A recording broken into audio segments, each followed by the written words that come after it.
Hi, ഞാൻ Sujitha Ratheesh from sujiscooking.com. എല്ലാവരും സുഖമായിരിക്കുന്നുവെന്ന് വിശ്വസിക്കുന്നു. ഇന്ന് നമ്മൾ തയ്യാറാക്കാൻ പോകുന്നത് ഒരു അടിപൊളി തലശ്ശേരി ദം ബിരിയാണിയാണ് കേട്ടോ. തലശ്ശേരി ചിക്കൻ ദം ബിരിയാണി. നമുക്ക് ബിരിയാണി തയ്യാറാക്കുന്നത് എങ്ങനെയെന്ന് നോക്കാം. ഇതിനായിട്ട് ഞാനിവിടെ ഒരു 1.5 കിലോ ചിക്കൻ വലിയ കഷ്ണങ്ങളാക്കി മുറിച്ചെടുത്തിട്ടുണ്ട്. ഈ ചിക്കൻ നിങ്ങൾക്ക് വേണമെങ്കിൽ ഒരു ചിക്കൻ 8 പീസോ അല്ലെങ്കിൽ 6 പീസോ ആക്കി കട്ട് ചെയ്ത് വാങ്ങിക്കാവുന്നതാണ് കേട്ടോ. തൊലിയില്ലാത്ത ചിക്കനാണ് വേണ്ടത്. ഇതിലേക്ക് നമുക്ക് 1.5 ടേബിൾ സ്പൂൺ ബിരിയാണി മസാല ചേർത്ത് കൊടുക്കാം. മസാലയുടെ റെസിപ്പി ഞാൻ വേറൊരു വീഡിയോയിൽ പോസ്റ്റ് ചെയ്തിട്ടുണ്ട്. ഇനി ഇതിലേക്ക് ആവശ്യത്തിന് ഉപ്പ് ചേർത്ത് കൊടുക്കാം. അതുപോലെ തന്നെ ഇനി ഇതിലേക്ക് വേണ്ടത് ഒരു 1/2 കപ്പ് തൈരാണ് കേട്ടോ. ഈ തൈര് ചേർത്ത് നമുക്ക് ഈ ചിക്കൻ നന്നായിട്ടൊന്ന് മിക്സ് ചെയ്തെടുക്കണം. ഈ മസാലയെല്ലാം ചിക്കനിൽ നന്നായിട്ട് തിരുമ്മി പിടിപ്പിക്കണം. അപ്പോഴേ ആ ചിക്കന് രുചി ഉണ്ടാവുള്ളൂ. ഇനി ഇതിലേക്ക് ചേർത്ത് കൊടുക്കേണ്ടത് 1.5 ടേബിൾ സ്പൂൺ ലെമൺ ജ്യൂസാണ്. നല്ല നാരങ്ങ നീര് ഇതിലേക്ക് ചേർത്ത് ഒന്നുകൂടി ഒന്ന് മിക്സ് ചെയ്തെടുക്കാം. ഇനി ഈ ചിക്കൻ നന്നായിട്ട് മിക്സ് ചെയ്തതിന് ശേഷം അടച്ച് വെച്ച് സൈഡിലേക്ക് മാറ്റി വയ്ക്കാം. ഇനി നമുക്ക് നമ്മുടെ ബിരിയാണിയിലേക്ക് വേണ്ട ചോറ് തയ്യാറാക്കാം. ഇതിനായിട്ട് ഞാനിവിടെ 1 കിലോ ജീരകശാല റൈസാണ് എടുത്തിട്ടുള്ളത്. കൈമ റൈസ് എന്ന് പറയും. വളരെ ചെറിയ അരികളുള്ള നല്ല സുഗന്ധമുള്ളൊരു റൈസാണ് കൈമ റൈസ്. നിങ്ങൾക്ക് എല്ലാവർക്കും അറിയാമായിരിക്കും അല്ലേ. ഈ അരി നമുക്ക് നന്നായിട്ടൊന്ന് കഴുകിയെടുക്കണം. ഇതിൽ നല്ല സ്റ്റാർച്ച് ഉണ്ടാവും. ഈ സ്റ്റാർച്ച് പോകുന്നത് വരെ ഒരു 8-10 തവണ നമുക്ക് ഈ അരി ഒന്ന് കഴുകിയെടുക്കണം. ഈ അരി കഴുകുന്നതിന് മുമ്പ് ഒരു മെഷർമെൻറ്റ് കപ്പോ ഗ്ലാസ്സോ വെച്ച് നിങ്ങളൊന്ന് അളന്നെടുക്കണം. അല്ലെങ്കിൽ അത് എന്തിനാണെന്ന് വെച്ചാൽ ഇതിനാവശ്യമായ വെള്ളം കൂടി നമുക്ക് അളന്നെടുക്കേണ്ടതുണ്ട്. അതുകൊണ്ടാണ് ഒരു കപ്പ് അരിക്ക് 1.5 കപ്പ് വെള്ളമാണ് നമ്മൾ എടുക്കുന്നത്. അപ്പോൾ അരിയുടെ അളവ് അറിയാതെ നമുക്ക് ആവശ്യത്തിന് വെള്ളം എടുക്കാൻ പറ്റില്ല. അത് മറന്നു പോരുതേ. യാതൊരു കാരണവശാലും ഈ അരി സോക്ക് ചെയ്യേണ്ട ആവശ്യമില്ല. ബാസ്മതി റൈസൊക്കെ നമ്മളൊരു 30 മിനിറ്റൊക്കെ സോക്ക് ചെയ്യും. എന്നാൽ ജീരകശാല അരി സോക്ക് ചെയ്യേണ്ട ആവശ്യമില്ല. അപ്പം നമുക്ക് ഈ അരി നന്നായിട്ടൊന്ന് കഴുകിയെടുത്തിട്ട് വെള്ളം വാലാൻ വേണ്ടി വെക്കാം കേട്ടോ. അപ്പോൾ ഇതാ കഴുകി എടുത്തിട്ടുണ്ട്. ഇനി ഇത് വെള്ളം ഡ്രെയിൻ ചെയ്യാൻ വേണ്ടി നമുക്ക് സൈഡിലേക്ക് മാറ്റി വയ്ക്കാം. ഇനി നമുക്ക് ബിരിയാണിയിലേക്ക് ആവശ്യമായ ബിസ്ത തയ്യാറാക്കാം. ഇതിനായിട്ട് ഞാനിവിടെ ഒരു 4 ഉള്ളി വളരെ തിന്നായിട്ട് അരിഞ്ഞെടുത്തിട്ടുണ്ട്. ഉള്ളി എപ്പോഴും നല്ല തിന്നായിട്ട് അരിഞ്ഞെടുക്കണം കേട്ടോ. ഇനി ഇത് നമുക്ക് ഡീപ്പ് ഫ്രൈ ചെയ്തെടുക്കണം. ഈ ഒണിയൻ ഫ്രൈ ചെയ്തെടുക്കാനായിട്ട് ഞാനിവിടെ ഒരു ചീനച്ചട്ടിയിൽ ഓയിൽ ഒഴിച്ച് വെച്ചിട്ടുണ്ട്. കോക്കനട്ട് ഓയിലാണ് ഞാൻ ഒഴിച്ചിട്ടുള്ളത്. നിങ്ങൾക്ക് വേണമെങ്കിൽ സൺഫ്ലവർ ഓയിലോ ഗീയോ എന്ത് വേണമെങ്കിലും ഉപയോഗിക്കാം കേട്ടോ. ഇനി ഈ വെളിച്ചെണ്ണ ഒന്ന് ചൂടായി വരുന്ന സമയത്ത് നമുക്ക് ബാച്ചായിട്ട് ഈ ഉള്ളി ഫ്രൈ ചെയ്തെടുക്കാം. ഒരുമിച്ച് ഓവർ ക്രൗഡ് ആക്കി ഇടണ്ട. അപ്പം നമുക്ക് നല്ല ക്രിസ്പായിട്ട് കിട്ടില്ല. അതുപോലെ ഇട്ട ഉടനെ തന്നെ ഇളക്കി ഒന്നും കൊടുക്കണ്ട കേട്ടോ. ഒരു കുറച്ച് സമയം കഴിഞ്ഞിട്ട് നമ്മുടെ സൈഡിലൊക്കെ ഇങ്ങനെ കാരമലൈസ് ആയി വരാൻ തുടങ്ങും. ആ സമയം തൊട്ട് ഇളക്കി കൊടുത്താൽ മതി കേട്ടോ. അപ്പോൾ പിന്നെ തുടർച്ചയായിട്ട് ഇളക്കി കൊടുക്കണം. കാരണം ഉള്ളി കളറ് മാറാൻ തുടങ്ങി. ഇങ്ങനെ ഈ സമയത്ത് തന്നെ നമുക്കിതിലേക്ക് ഒരു പിഞ്ച് പഞ്ചസാര ചേർത്ത് കൊടുക്കാം. ഈ ഒണിയൻ നല്ല ക്രിസ്റ്റൽ ആയിട്ട് കിട്ടാൻ വേണ്ടിയിട്ടാണ് നമ്മൾ ഈ പഞ്ചസാര ചേർത്ത് കൊടുക്കുന്നത്. ഇനി കുറച്ച് സമയം കൊണ്ട് ഇത് നല്ല ഗോൾഡൻ ആയിട്ട് വരും. അതിനുശേഷം നമുക്കിത് കോരി വാങ്ങി ഒരു പേപ്പർ ടവൽ വെച്ച് ബൗളിലേക്ക് മാറ്റാം.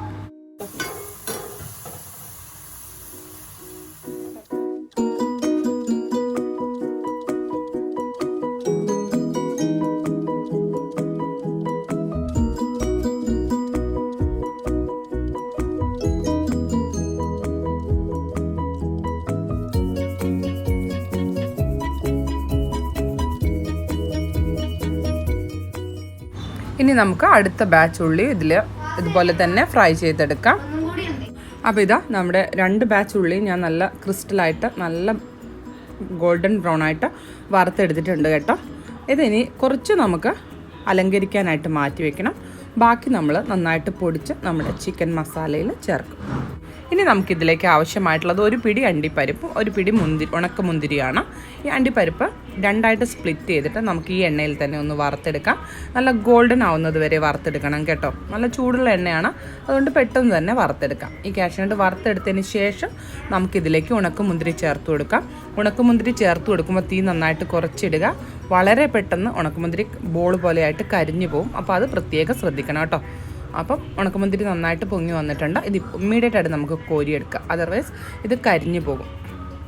ഇനി ഇത് നമുക്ക് സൈഡിലേക്ക് മാറ്റി വെച്ച് നമ്മുടെ ചിക്കനിലേക്ക് ആവശ്യമായ മസാല തയ്യാറാക്കാം. ഇതിനായിട്ടും ഞാനിവിടെ 4 വലിയ ഉള്ളി വളരെ തിന്നായിട്ട് സ്ലൈസ് ചെയ്തെടുത്തിട്ടുണ്ട്. അപ്പോൾ ടോട്ടൽ നമ്മൾ എടുത്തിരിക്കുന്നത് 8 വലിയ ഉള്ളിയാണ്. ഇനി നമുക്ക് മസാല തയ്യാറാക്കാൻ തുടങ്ങാം. ഇതിനായിട്ട് ഞാനിവിടെ ഒരു വലിയ ചെമ്പ് ചൂടാൻ വെച്ചിട്ടുണ്ട്. ഇതിലേക്ക് നമുക്കൊരു 3.5 ടേബിൾ സ്പൂൺ കോക്കനട്ട് ഓയിൽ ചേർത്ത് കൊടുക്കാം. ഇനി ഇതിലേക്ക് നമ്മൾ തയ്യാറാക്കി വെച്ചിരിക്കുന്ന ഉള്ളി വളരെ തിന്നായിട്ട് അരിഞ്ഞ ഉള്ളി ചേർത്ത് നന്നായിട്ടൊന്ന് വഴറ്റിയെടുക്കാം. പ്രത്യേകം ശ്രദ്ധിക്കുക, ഉള്ളി നല്ല ഗോൾഡൻ ഒന്നും ആവണ്ട, ഇതുപോലെ നന്നായിട്ടൊന്ന് ട്രാൻസ്പെറൻ്റായി വന്നാൽ മതി. ഇനി ഉള്ളിയിലേക്ക് നമുക്ക് ചേർത്ത് കൊടുക്കേണ്ടത് ഒരു 12 പച്ചമുളക് ഇതുപോലെ ക്രഷ് ചെയ്തെടുത്തിട്ടുള്ളതാണ്. ചതച്ചെടുത്താൽ മതി കേട്ടോ. അതുപോലെ ഒരു 2 തുടം വെളുത്തുള്ളി ഇതുപോലെ ചതച്ചെടുത്തത്, വെളുത്തുള്ളിയുടെ നേർപകുതി ഇഞ്ചി ഇതുപോലെ ചതച്ചെടുത്തിട്ടുള്ളത്. വെളുത്തുള്ളി നിങ്ങൾ വലിയ ചൈന തരം വെളുത്തുള്ളിയാണ് ഉപയോഗിക്കുന്നതെങ്കിൽ ഒരു തുടം എടുത്താൽ മതി കേട്ടോ. ഞാനിത് ചെറിയ ഇന്ത്യൻ വെളുത്തുള്ളിയാണ് എടുത്തിട്ടുള്ളത്. അപ്പോൾ ഇത്രയും ചേരുവകൾ ഇനി നമുക്ക് നമ്മുടെ ബിരിയാണിയിലേക്ക് ചേർത്ത് കൊടുക്കാം. ചിലർ ഇതെല്ലാം ടുഗദറായിട്ട് ക്രഷ് ചെയ്തെടുക്കും. ഞാൻ എപ്പോഴും സെപ്പറേറ്റ് ആയി എടുക്കാറ്. അതിൻ്റെ കാരണമൊന്നും ചോദിച്ചാൽ എനിക്ക് പറയാനറിയില്ല. ഇവിടെ വരുന്ന വെപ്പുകാരൊക്കെ എങ്ങനെയാണ് ചെയ്യുന്നത് കണ്ടിട്ടുള്ളത്. ഇനി ഇത് നമുക്ക് ബിരിയാണിയിലേക്ക് ചേർത്തിട്ട് നന്നായിട്ടൊന്ന് വഴറ്റിയെടുക്കാം. ഇതിൻ്റെ പച്ച മണം പോകണം, അത്ര വരെ വഴറ്റിയാൽ മതി കേട്ടോ. അപ്പോൾ നന്നായിട്ടൊന്ന് വഴറ്റിയെടുക്കാം. അപ്പോൾ ഇത് അത്യാവശ്യം പച്ചമണം പോയിട്ടുണ്ട്. ഇതിലേക്ക് നമുക്ക് ഒരു ചെറിയ ടീസ്പൂൺ മഞ്ഞൾപ്പൊടി ചേർത്ത് കൊടുക്കാം. എന്നിട്ട് ചെറുതായിട്ട് അതും ഒന്ന് വഴറ്റി കൊടുക്കാം. ഇനി നമുക്ക് നമ്മുടെ മാരിനേറ്റ് ചെയ്ത് വെച്ച ചിക്കൻ ഇതിലേക്ക് ചേർത്ത് കൊടുക്കാം കേട്ടോ. എന്നിട്ട് ഇത് നന്നായിട്ടൊന്ന് മിക്സ് ചെയ്തെടുക്കണം. ചിക്കൻ്റെ ആ പിങ്ക് കളറ് മാറി ചിക്കൻ നല്ല ഒരു വൈറ്റ് കളറായി വരുന്നവരെ നമുക്ക് ഈ ചിക്കൻ ഇടത്തരം തീയിൽ മസാലയിലൊന്ന് വഴറ്റിയെടുക്കാം. അപ്പോൾ ഇതാ ചിക്കൻ നല്ല ആ പിങ്ക് കളറൊക്കെ പോയി വൈറ്റായി വന്നിട്ടുണ്ട്. ഈ സമയത്ത് നമ്മൾ വറുത്ത് വെച്ചിരിക്കുന്ന ഉള്ളി അഥവാ ബിസ്ത നന്നായിട്ടൊന്ന് പൊടിച്ച്, കൈകൊണ്ട് നല്ലപോലെ പൊടിക്കണം കേട്ടോ, പൊടിച്ച് ഇതിലേക്ക് ചേർത്ത് കൊടുക്കാം. അതോടൊപ്പം തന്നെ നമുക്ക് ഒരു ഹാൻഡ്ഫുൾ, അതായത് ഒരു പിടി മല്ലിയില അരിഞ്ഞതും ഒരു പിടി പുതിനയില അരിഞ്ഞതും ഈ ബിരിയാണിയുടെ മസാലയിലേക്ക് ചിക്കനിലേക്ക് നമുക്ക് ചേർത്ത് കൊടുക്കാം. ഇനി ഇതിലേക്ക് നമ്മൾ ചേർത്ത് കൊടുക്കേണ്ടത് ഒരു 3 പഴുത്ത തക്കാളി ഇടത്തരം കഷ്ണങ്ങളായി, അല്ലാതെ പൊടിയായിട്ട് അരിയൊന്നും വേണ്ട, കുറച്ച് വലിപ്പമുള്ള പീസസ് ആക്കിയിട്ട് അരിഞ്ഞതാണ് നമുക്കിതിലേക്ക് ചേർത്ത് കൊടുക്കേണ്ടത്. ഇനി ഇതെല്ലാം നമുക്ക് നന്നായിട്ടൊന്ന് മിക്സ് ചെയ്തെടുക്കാം കേട്ടോ. ഈ മസാലയും ഈ തക്കാളിയും ബിസ്ത എല്ലാം കൂടെ നന്നായിട്ടൊന്ന് മിക്സ് ചെയ്തെടുക്കാം. എന്നിട്ട് അടച്ച് വെച്ച് ചെറുതീയിൽ കുക്ക് ചെയ്തെടുക്കാം. ചിക്കൻ കുക്കാവുന്ന സമയം കൊണ്ട് നമുക്കിതിലേക്ക് വേണ്ട ചോറ് തയ്യാറാക്കാം. ഇതിനായിട്ട് ഞാനിവിടെ ഒരു വലിയ പാത്രത്തിൽ വെള്ളം അടുപ്പത്ത് വെച്ചിട്ടുണ്ട്. 1 കപ്പ് അരിക്ക് 1.5 കപ്പ് വെള്ളം എന്ന തോതിലാണ് ഞാൻ എടുത്തിട്ടുള്ളത്. അപ്പോൾ വെള്ളം തിളച്ചിട്ടുണ്ട്. ഇനി ഞാൻ അരി വെക്കാനായിട്ട് ഒരു ചെമ്പ് അടുപ്പത്ത് വെച്ചിട്ടുണ്ട്. ഈ ചെമ്പ് ഒന്ന് ചൂടായി വരുമ്പം ഇതിലേക്ക് നമുക്ക് 1/4 കപ്പ് നെയ്യ് ചേർത്ത് കൊടുക്കാം. 1/4 മുതൽ 1/2 കപ്പ് നെയ്യ് വരെ ചേർക്കാം. ഞാൻ 1/4 കപ്പേ ചേർക്കുന്നുള്ളൂ കേട്ടോ. ഇതിന് കൂടെ നിങ്ങൾക്ക് ഡാൽഡ വേണമെങ്കിൽ ഡാൽഡയും ചേർക്കാം. എന്നിട്ട് നമ്മളെ കഴുകി വെള്ളം വാർന്ന് വെച്ചിരിക്കുന്ന അരി കണ്ടില്ലേ, ഒട്ടും വെള്ളമില്ലാതെ നമ്മുടെ അരി കിട്ടിയിട്ടുണ്ട്, ഒന്നിന് തൊടാതെ. ഈ അരി നമുക്ക് ഈ നെയ്യിലേക്കിട്ട് ഹൈ ഫ്ലെയിമിൽ ഒന്ന് ഫ്രൈ ചെയ്തെടുക്കണം.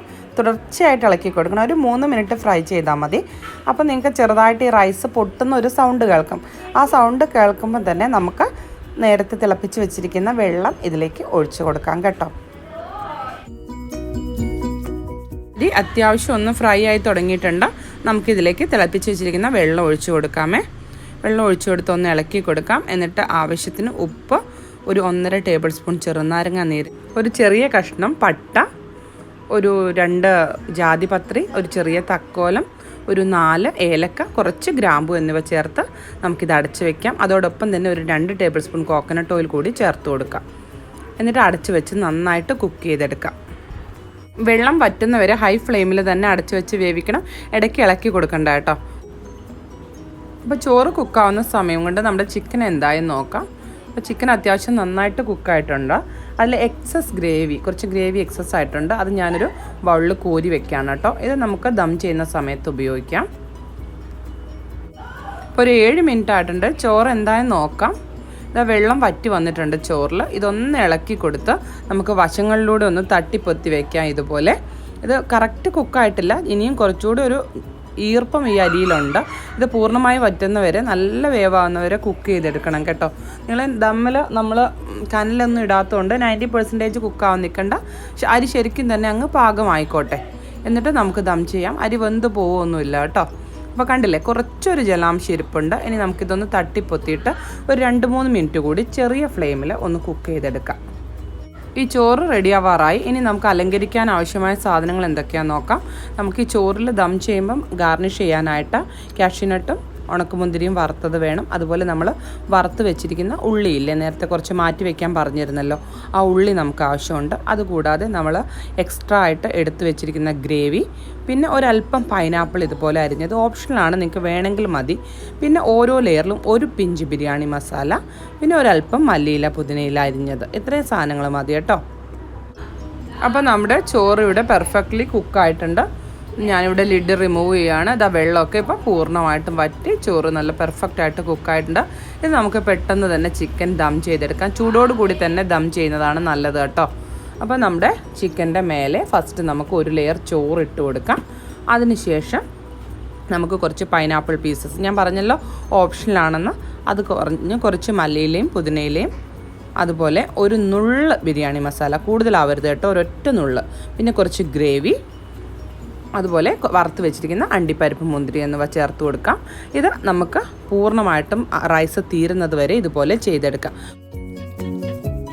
ഫൈനൽ ലെയറും കഴിഞ്ഞതിന് ശേഷം നമുക്ക് ഇത് അടച്ച് വെച്ച് ഒരു പാൻ നിങ്ങൾ സ്റ്റൗവിൻ്റെ മേലെ വെക്കുക. അതിൻ്റെ മേലെ നിങ്ങളുടെ ബിരിയാണി പാത്രം വെച്ച് അടച്ച് വെച്ച് മേലെ ഇതുപോലെ ഒരു വെയിറ്റ് വെച്ച് 10 മിനിറ്റ് ഏറ്റവും കുറഞ്ഞ തീയിൽ നമുക്കൊന്ന് ദം ചെയ്തെടുക്കാം. 10 മിനിറ്റ് കഴിഞ്ഞിട്ടുണ്ട്. നമുക്കിനി ഇത് ഓഫ് ചെയ്ത് 10 മിനിറ്റ് കൂടി റെസ്റ്റ് ചെയ്യാൻ വെക്കാം. 10 മിനിറ്റ് കഴിഞ്ഞ് ഞാൻ ദം ഓപ്പൺ ചെയ്തിട്ടുണ്ട്. നമ്മുടെ റൈസ് ഞാൻ മറ്റൊരു പാത്രത്തിലേക്ക് മാറ്റിയിട്ടുണ്ട് കേട്ടോ. അപ്പോൾ ഇതാ അതിൻ്റെ ചിക്കനും റെഡി ആയിട്ടുണ്ട്. നല്ല പെർഫെക്റ്റ്ലി കുക്കായിട്ടുള്ള റൈസും ചിക്കനുമാണ്. നിങ്ങൾക്ക് കാണുമ്പോൾ തന്നെ അതിൻ്റെ കൺസിസ്റ്റൻസി മനസ്സിലാവുന്നുണ്ടാവും. വളരെ ടേസ്റ്റിയാണ് ഈ ബിരിയാണി തയ്യാറാക്കാനായിട്ട്. വലിയ ജോലി ഭാരവും ഇല്ല. അപ്പോൾ എല്ലാവരും ട്രൈ ചെയ്ത് നോക്കണം. ഒരു കാര്യം പറയാൻ വിട്ടു, നമ്മുടെ വറുത്ത് വെച്ചിരിക്കുന്ന ഉള്ളി ഞാൻ ചോറ് ദമ്മിൽ നിന്ന് എടുത്ത് സെപ്പറേറ്റ് ചെയ്യുമല്ലോ, ആ സമയത്ത് മാത്രമേ ഇട്ട് കൊടുക്കാറുള്ളൂ.